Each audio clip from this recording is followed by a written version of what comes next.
नमस्कार दोस्तों। आइए आज हम जानते हैं हिंदू महाकाव्यों के अनुसार 10 सबसे शक्तिशाली अस्त्र कौन कौन से हैं।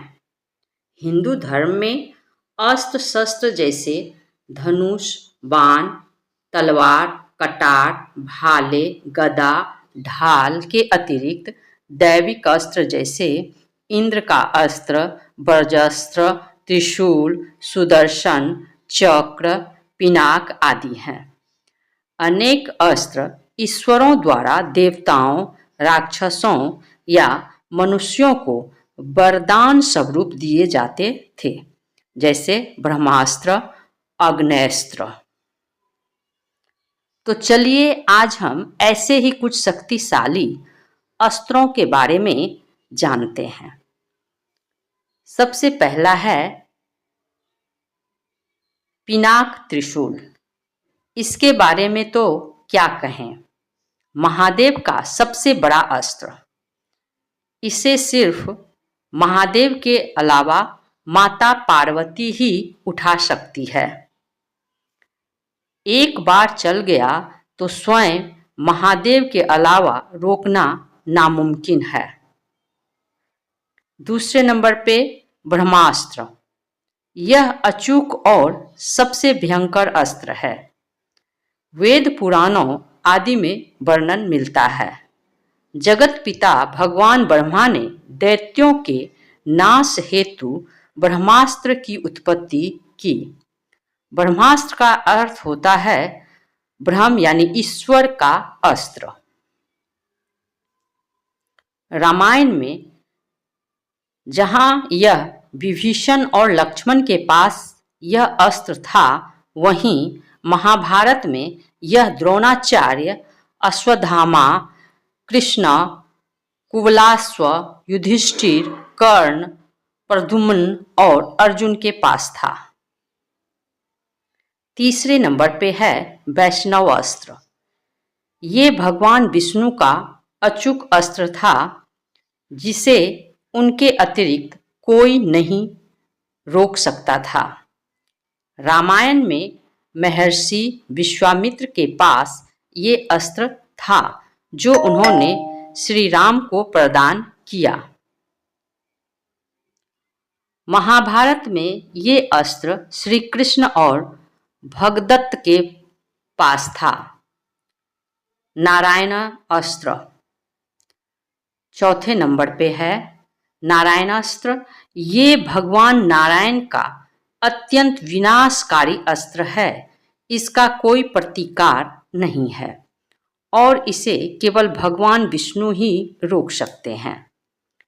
इस अस्त्र का प्रयोग करने से इंद्रास्त्र, वरुणास्त्र, आग्नेयास्त्र इत्यादि अनेकानेक दिव्यास्त्र इससे निकलकर शत्रुओं का नाश कर देते हैं। रामायण में ये अस्त्र श्री राम एवं मेघनाद के पास था। महाभारत में ये अस्त्र श्री कृष्ण एवं अश्वत्थामा के पास था। पांचवें नंबर पे है सुदर्शन चक्र। ये श्री हरि का अस्त्र है, जो उन्हें महादेव से प्राप्त हुआ था। इसकी उत्पत्ति स्वयं भगवान शंकर के तीसरे नेत्र से हुई थी। कई जगह ये वर्णन है कि इसे विश्वकर्मा ने निर्मित किया था। इस चक्र को नारायण के अतिरिक्त उनके अवतार ही धारण कर सकते हैं। छठा नंबर पे है ब्रज। ये देवराज इंद्र का सर्वाधिक शक्तिशाली अस्त्र है। वृत्रासुर के वध के लिए महर्षि दधीचि ने अपने शरीर का त्याग कर दिया, जिससे उनके तप का सारा बल उनकी अस्थियों में आ गया। तब विश्वकर्मा ने महर्षि दधीचि की हड्डियों से इस महान दिव्यास्त्र की रचना की, जिसे वृत्र का वध हुआ था। सातवें नंबर पे है पाशुपतास्त्र।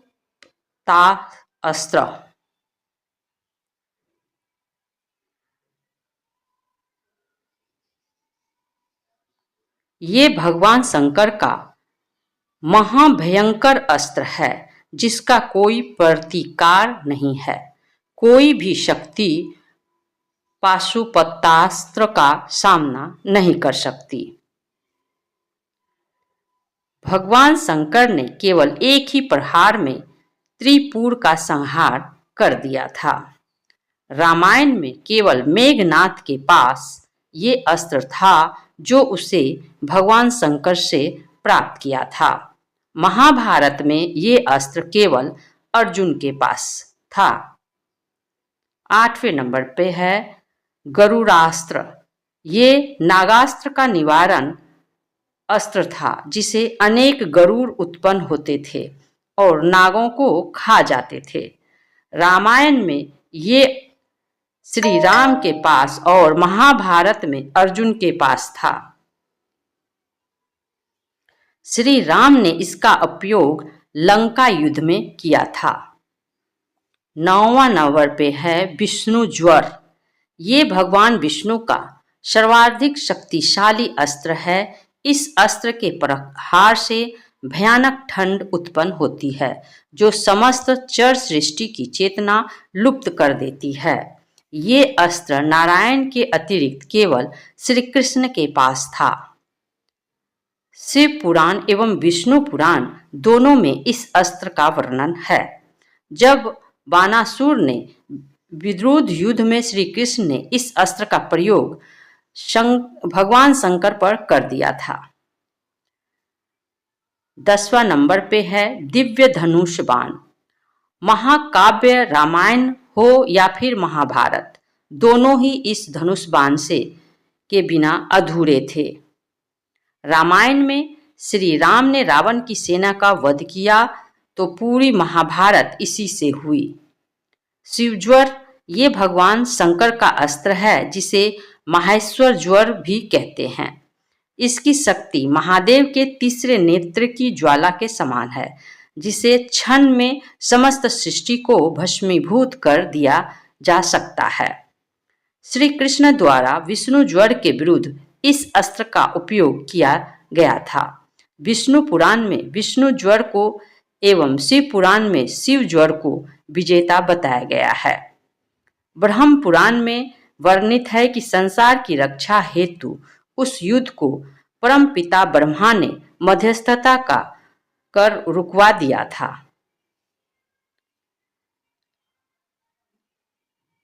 ये जानकारी आपको कैसी लगी? एक कमेंट करके जरूर बताइएगा।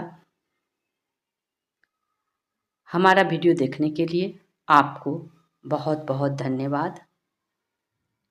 हमारे चैनल को सब्सक्राइब कीजिए ताकि मैं आपके लिए फिर नई नई जानकारी लेकर आ सकूं, और लाइक शेयर करना ना भूलिए। आपके सहयोग से ही हमारा वीडियो आगे बढ़ रहा है। आपका बहुत बहुत धन्यवाद। नमस्कार।